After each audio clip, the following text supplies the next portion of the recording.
오늘은 에베소서 17번째 시간 품어야 할 마음이라는 제목으로 함께 말씀을 나누겠습니다.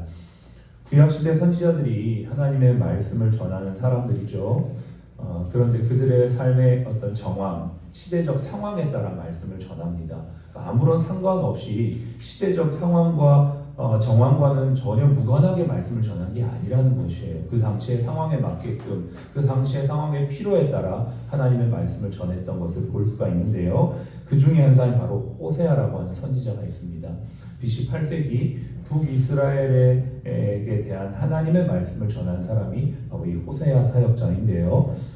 이는 그 당시의 상황을 생각해 보면서 그가 사역했는데, 북이스라엘이라고 하는 이 나라가 하나님을 떠나고 이방신 섬기고 우상을 섬겨서 하나님께서 그 속상한 마음을 결혼에 비유를 해서 이 호세아에게 말씀을 전하게 하시죠. 음란한 여인 고멜이라고 하는 여인을 자신의 아내로 직접 맞이하게 하고 그와의 결혼 관계를 통해 하나님의 마음을 직접 이스라엘 백성들에게 전하는 것입니다. 음란하게 하나님을 떠났던 북이스라엘은 자신의 아내 호세아의 아내였던 고멜과 같은 그러한 상황으로 하나님께서 설명하시면서 불성실하고 음란하고 변덕스러운 고멜이지만 한결같은 사랑으로 그녀를 사랑했던 호세아의 모습이 바로 하나님의 사랑 모습이다라는 것을 몸소 보여줬던 것이 바로 호세아 선지자였어요. 호세아의 말씀에 보면 이런 구절이 있어요. 2장 19절에서 20절 내가 내게 장가들어 영원히 살되 공의와 정의와 은총과 긍휼이 여김으로 내게 장가들며 진실함으로 내게 장가들리니 내가 여호와를 알리라 이렇게 말씀하고 있습니다. 이 당시의 상황에서는 이스라엘 백성들이 무슨 말인지 이해가 안 됐지만 지금 이제 2800년이 지난 지금 예수 그리스도께서 이 땅에 우리의 신랑으로 오셔서 그분이 우리에게 어떻게 해요? 영원히 장가드시고 공의와 정의와 또 은총과 긍휼이 여김으로 또 진실함으로 우리에게 장가드셨다는 이 말씀, 그분이 하늘 보좌 버리고 이 땅에 오셔서 우리를 신부로 삼으셨다는 이 말씀이 너무나 절절히 와닿는 말씀이 아닐 수 없습니다. 호세아의 이 말씀으로 우리 주님이 우리와 함께 장가들기 위해, 결혼하기 위해, 우리와 하나 되기 위해 이 땅에 오셨다는 이 말씀, 이게 과연 인간의 어떤 이성으로 이해가 될 수 있는 말씀인가? 그렇지 않습니다.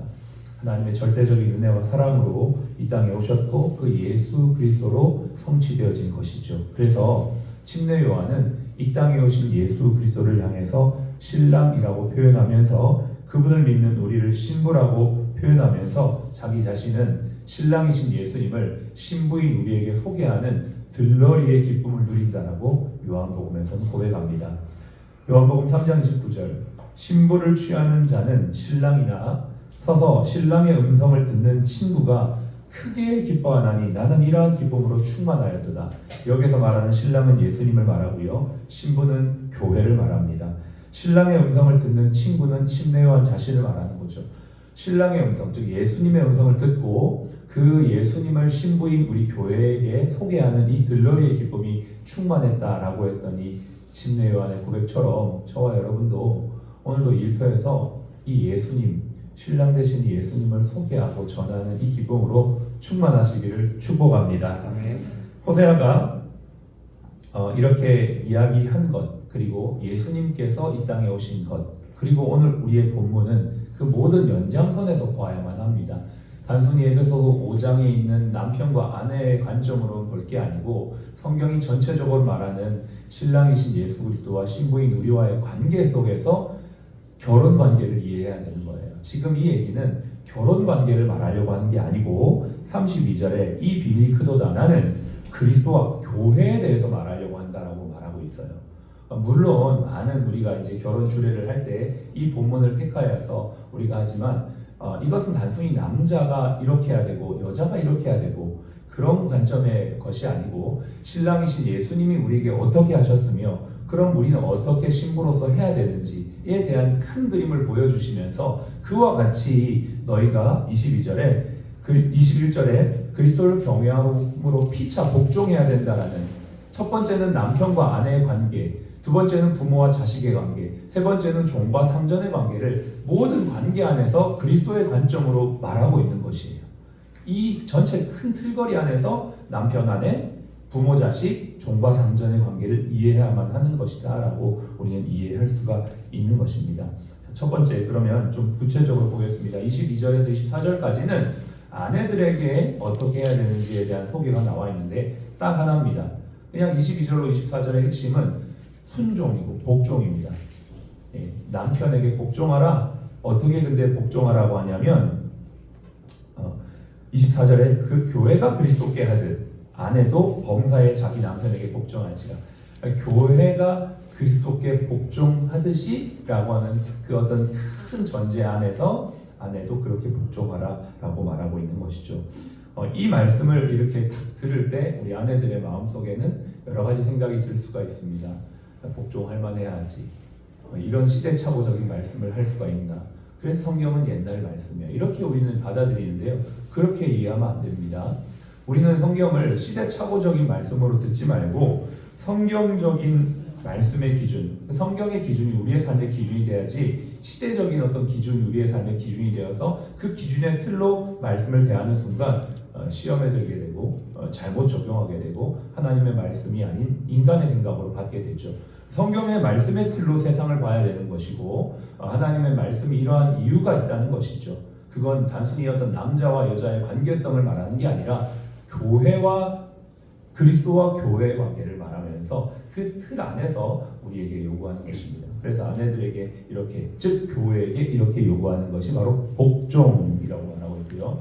그 다음 25절에서 30절까지는 남편이 아내에게 어떻게 하는지에 대하여 말씀하고 있는데 크게 세 가지를 말합니다. 쭉 25절에서 30절까지 내용이 길지만 첫 번째는 25절에 보시면 교회를 위해서 자신을 주심과 같이 하라 했어요. 이거 누가 하신 겁니까? 그리스도께서 우리에게 당신을 주셨다는 걸 말하는 것이죠. 두 번째는 무엇입니까? 28절에 자기 자신과 같이 아내를 사랑하라 했어요. 예수님께서 얼마나 사랑하셨으면 자신을 버리기까지 우리를 사랑하셨냐라고 우리는 성경을 통해 알 수가 있죠. 세 번째는 29절입니다. 양육하여 보호하기를 그리스도께서 교회를 그렇게 한 것 같이 아내를 사랑하라는 거예요. 그리스도께서 교회를 어떻게 하셨습니까? 양육하시고 보호하십니다. 지금도 그리스도는 자신이 죽기까지 우리를 위해서 사랑하실 뿐만 아니라 교회인 우리를 양육하시고 우리를 보호하시는 분이시죠. 어떻게 보면 신랑이 신부에게 해야 될 내용이 더 많습니다. 신부는 하나만 하면 돼요. 복종. 그런데 신랑은 세 가지의 요구를 이루셨고 또 신랑이 우리에게 요구하고 있는 것이죠. 자, 이렇게 보시면 누가 더 많은 헌신과 희생을 하셨습니까? 그리스도께서 하신 것이죠. 그리스도께서 그렇게 하셨기 때문에 우리는 그리스도께 복종해야 되고 그 관점으로 신랑과 신부의 관계가 설정이 된다라는 것을 말하고 있습니다. 이러한 관점으로 우리는 부부관계를 이루어야 되고 부모 자식 관계를 이루어야 되고 종과 상전, 일터에서도 그러한 관계를 이루어 가야 된다라고 우리에게 도전하고 있는 것이죠. 자, 그러면 이제 구체적으로 복종에 대한 내용을 이제 우리에게 주어진 내용이니까요. 교회인 우리에게 요구하신 내용이니까 복종에 대한 부분들을 조금만 더 생각해 보겠습니다. 구약에서 샘플적인 복종 관계는 창세기 22장에 나와 있습니다. 아브라함이 자신의 아들 이삭을 하나님 앞에 번제로 드릴 때의 모습이죠. 100세에 얻은 아들이었습니다. 정말 이건 상상할 수도 없는 요구예요. 아브라함은 얼마든지 하나님 앞에 어떻게 이렇게 하실 수 있습니까? 이렇게 하시려고 100세의 아들 주신 거예요? 참 하나님 이상하신 분이시네요 라고 말할 수 있단 말이에요. 여러분 100세의 아들을 얻었어요. 그리고 그 아들을 정말 애지중지 자기 생명보다 귀하게 키웠는데 하나님이 어느 날 갑자기 아브라함에게 나타나셔서 그 아들을 요구하시는 거예요. 여러분 만약에 여러분이 아브라함이라면 그 아들을 하나님 앞에 번제로 드릴 수 있을까요? 번제라는 건 그 제물을 죽여서 각을 떠서 불로 태워서 드리는 걸 말하는 거예요. 심장을 찔러서 내가 내 손으로 낳은 아들을 죽인다?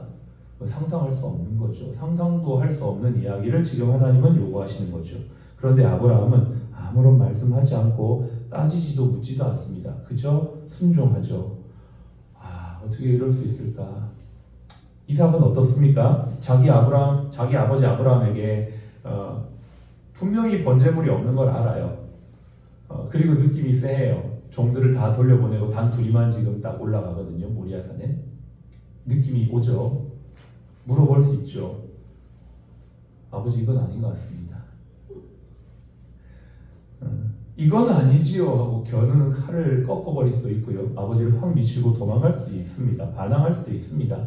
그런데 어떻게 했습니까? 아브라함뿐만 아니라 이삭은 온전한 복종의 모습을 보여주고 있습니다. 신약에서 진짜 절정의 복종의 모습은 바로 예수님 모습이죠. 로마 군병이 예수님을 때리고 가시 면류관을 씌우고 침을 뱉고 갈대로 머리를 칩니다. 대제사장 서기관들과 장로들이 십자가에 달린 예수님을 향해 조롱합니다. 지금 내려와라. 그러면 네가 하나님의 아들인 것을 믿겠다. 또 옆에 있는 강도도 예수님을 욕합니다. 예수님 그 모든 아픔과 고통, 멸시와 조롱을 참으시고 6시간 동안 십자가에서 손과 발이 못 박힌 채로 달려 계셨습니다. 로마인들이 손과 발에 못을 박은 이유는 6시간 동안 심장에서 가장 먼 못을 박음으로 가장 고통스럽게 서서히 죽게 하기 위한 가장 잔인한 형벌이 바로 십자가였습니다. 그럼에도 불구하고 예수님은 그 어떤 불평도 원망도 하지 않으시고 단 7마디만 하시죠. 아버지 그들을 용서해 주십시오. 내가 진정 너에게 말한다. 오늘 너는 나와 낙원에 있을 것이다. 어머니 보십시오. 당신의 아들입니다. 나는 내 아버지 어찌하여 나를 버리셨나이까. 내가 목마르다. 다 이루었다. 아버지 내 영혼을 당신의 손에 맡깁니다. 7마디 말씀만 하시고 복종의 절정을 보여주시죠. 성경의 모든 부분들이 감동적이고 아름답지만 가장 아름다운 순간을 꼽자면 바로 이 순간일 것입니다. 예수님의 복종의 절정의 그 순간. 예수님이 오늘 우리에게 복종을 요구하십니다. 이것은 맹목적인 맹종을 말하는 것이 아니라 자신이 친히 보여주신 복종을 본받아 따라오라고 하는 것이죠. 이것은 시대착오적인 말씀이야. 정말 저도 이 말씀을 나눌 때 참 쉽지 않습니다. 너무나 시대적으로는 떨어져 있어요. 이 아내에게 복종을 요구한다? 어떻게 이런 말이? 심지어 그리스도인들 세계에서도 아내에게 이러한 말씀을 선택적으로 우리가 분별하는 경우가 있지 않는가 생각합니다. 그러나 성경은 우리에게 복종을 요구합니다. 성경은 우리에게 분명히 말씀하십니다. 제자로 삶을 살려면 자기를 부인하고 나를 쫓으라라고 말합니다. 성경은 시대착오적인 것 같지만 성경을 따라갈 때 예수님의 생명의 길, 영생의 길, 은혜의 길을 약속하고 있습니다. 여러분 어떻습니까? 오늘 이 장면을 빌립보서는 이렇게 말합니다. 그는 근본 하나님의 본체시나 하나님과 동등됨을 취할 것으로 여기지 아니하시고 오히려 자기를 비워 종의 형체를 가지고 사람들과 같이 되셨고 사람의 모양으로 나타나사 자기를 낮추시고 죽기까지 복종하셨으니 곧 십자가에 죽으시니라. 5절에 그러므로 너희 안에 이 마음을 품으라. 이 마음을 품으라가 먼저 나오지만 저는 이 모든 것들을 다 설명한 다음에 마지막이 5절이라고 생각해요. 그래서 이 마음을 품으라. 이 마음이 무슨 마음이냐? 복종하는 마음입니다. 오늘 에베소서도 우리에게 요구하고 있습니다. 그리스도께 복종하라. 그 복종의 틀 안에서 남편과 아내의 관계를 맺고 부모 자식 관계를 맺고 또 종과 상전의 관계를 맺으라. 여러분 우리 그리스도인들에게 요구되어진 이 요구가 오늘도 우리의 삶의 현장, 가정에서 또 일터에서 이루어지기를 원합니다. 그렇게 할 때 주님께서 이렇게 약속하시죠. 이러므로 하나님이 그를 지극히 높여 모든 이름 위에 뛰어난 이름을 주사 하늘에 있는 자들과 땅 아래에 있는 자들과 땅에 있는 자들과 땅 아래에 있는 자들로 모든 무릎을 예수의 이름에 꿇게 하시고 모든 입으로 예수를 주라 시인하여 하나님 아버지께 영광을 돌리게 하셨느니라. 우리의 궁극적 목적은 이겁니다. 우리는 죽음으로도 예수님께 영광을 돌려야 합니다. 예수님이 그렇게 하신 것처럼 저와 여러분의 삶이 오늘 이 말씀 속에서 복종의 아름다운 삶으로 영광 돌리는 복된 이 하루가 되시기를 주님 축복합니다. 아멘.